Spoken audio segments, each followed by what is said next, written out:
Welcome back, everybody. I'm Frank. He's John. We got a late pick five at Laurel Park to talk about on Saturday. The late pick five starts in race five this week. John includes four stakes. How about that? I mean, this is as good a card as you'll see in Maryland at this time of the year. A lot of big names, not just Maryland Reds, but from all over the region, and it looks like a fantastic sequence. Yeah, it should be pretty challenging. Yeah, a couple of the big names to kind of flag for people. You got Quince Brew coming back off a lengthy layoff in race five. You got post time once more into the breach for him, facing off against Barbadian Runner, who beat him in the Maryland Million, and then a Kentucky Invader and a Charlestown Invader in that race. That should be fun. Take the money, Honey, back at it after a near miss last time and facing off against Onyx 10. So a lot of interesting stuff that we're going to be looking at here. The pick five starts in race five, 12% takeout, low takeout. So easy to play. John, we're going to go through first off your spotlight horses, and then we will tackle your entire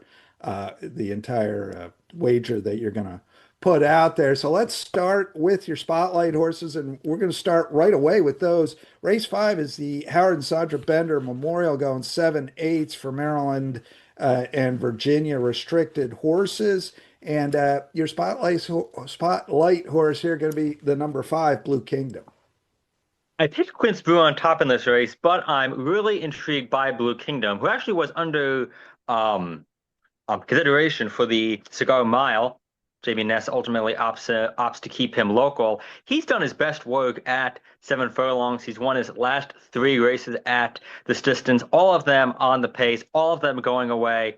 Last out at Aqueduct, he crushed a first level allowance field, set the pace, and drew off to win by 5 1/4 lengths with an impressive Brisnet figure of 96. He ran a 99 on that scale, three starts back, going a mile at Delaware Park over a multiple stakes placed Sacred Thunder.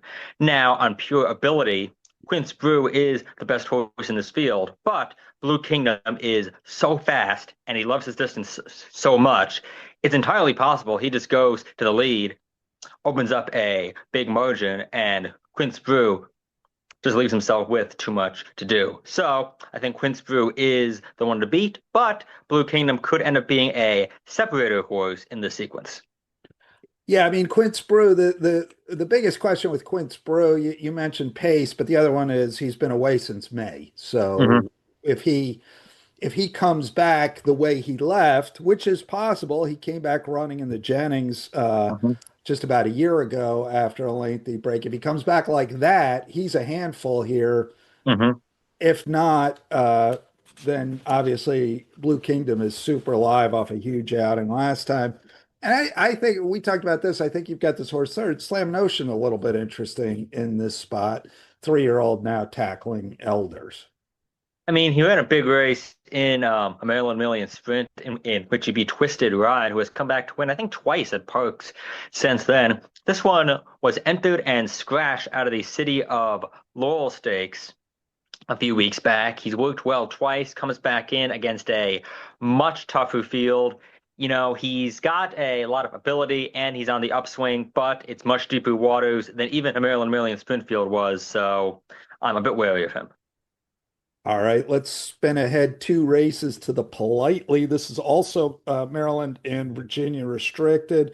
These are fillies and mares going 6 furlongs. Your spotlight horse going to be the three horse here. Take the money, Honey. She was my spotlight horse last time as well in the Willa on the Move Stakes. Looked like she was going to blow away from them at the top of the stretch after sitting the trip, but Grammy Girl gave her a handful in the stretch. The two duel down the lane and take the money. Honey ultimately lost by a head in an excruciating photo finish. Still, given that it was her first start in over 6 months, it was a big effort. She's 4 for 6 lifetime. Her two defeats have come in photo finishes. She improved her figure second off a long layoff earlier this year when she lost by a nose at Aqueduct. If she moves forward off of her last race this time, she'll be hard to beat. Yeah, she'll be tough in here. This is a race that looks like it's probably going to have a couple scratches. The three horses in here, Devil Pays in Gold, the four horse, Green Eyed Monster, the seven, It's a Monster Mash, the eight, do not have a rider named. The two latter horses both trained by Jerry Robbs, so it's possible one of those will go, and he was just kind of sitting on the sidelines for the moment. But seems likely that we will see a scratch or two, which probably is just fine with Take the Money, honey. A smaller field makes it maybe a little easier to manage there. All right, so your spotlight horses again, Blue Kingdom in the fifth race. Take the Money, honey, in the seventh. Let's put up your ticket now. And John, you can walk us through. So it's a $36 play, as we noted, going with Quince Brew and Blue Kingdom in the Bender. Race number 6, the Carousel, going 3 deep in here with the 1 Sultry Lass. First off, the $80,000 claim for Tom Amoss has done good work in Kentucky, along with the 4 Complexity Jane, already a 2-time stakes winner on this track this year, and the 11 Intrepid Mo for the ever dangerous Hazelwood Capuano combination.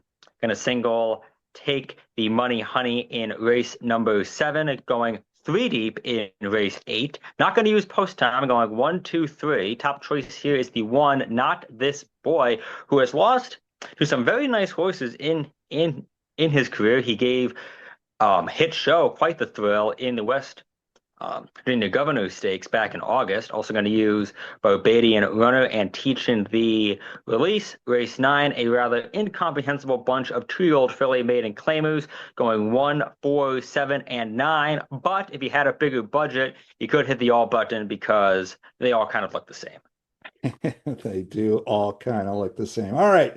That's John's ticket. It's a $36 ticket. Again, late pick 5 starts in race 5 at Laurel Park. Post time for the card is 12 noon, 12% takeout on the late pick 5. So good value, good place to take a swing if you have strong opinions. John, good luck.